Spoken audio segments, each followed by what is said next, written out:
কিশোরগঞ্জের কচিয়াদীতে তেল ও কীটনাশকের দোকানে অগ্নিকাণ্ডের ঘটনা ঘটেছে। এতে অন্তত ৩০ লাখ টাকার ক্ষয়ক্ষতি হয়েছে। শুক্রবার বিকেল ৫টার দিকে উপজেলা সদরের পুরাতন বাজারে এ অগ্নিকাণ্ডের ঘটনা ঘটে। স্থানীয় ও ফায়ার সার্ভিস সূত্র জানায়, কটিয়াদী পুরাতন বাজারের মেসার্স দেবনাথ রাধানাথ ট্রেডার্স নামের একটি দোকানে অগ্নিকাণ্ডের ঘটনা ঘটে।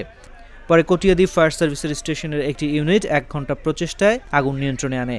এ সময় দোকানে থাকা বিভিন্ন জ্বালানি তৈল, রাসায়নিক সার এবং কীটনাশক পুড়ে যায়। ব্যবসায়ীদের ধারণা, এতে তাদের অন্তত ৩০ লাখ টাকার ক্ষয়ক্ষতি হয়েছে। বিষয়টি নিশ্চিত করে কটিয়াদী ফায়ার সার্ভিসের ইনচার্জ আতিকুল আলম বলেন, অগ্নিকাণ্ডের কারণ এখনও জানা যায়নি। এ বিষয়ে বিস্তারিত পরে জানানো যাবে।